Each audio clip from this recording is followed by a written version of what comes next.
कि सासू जी से लहरा होत रोज जानबा यार कि उनकर पलले पे बैठल लइका पूरा डिमांड बा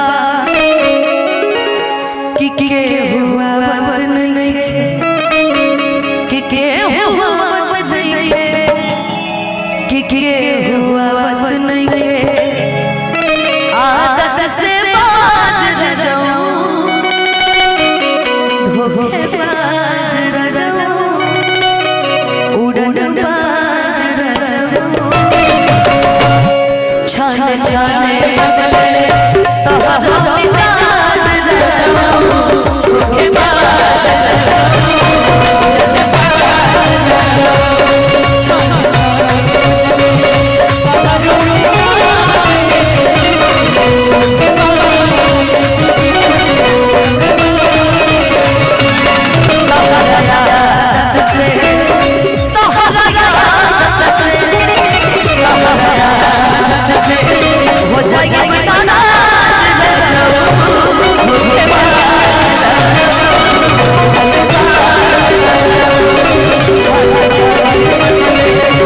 Oh,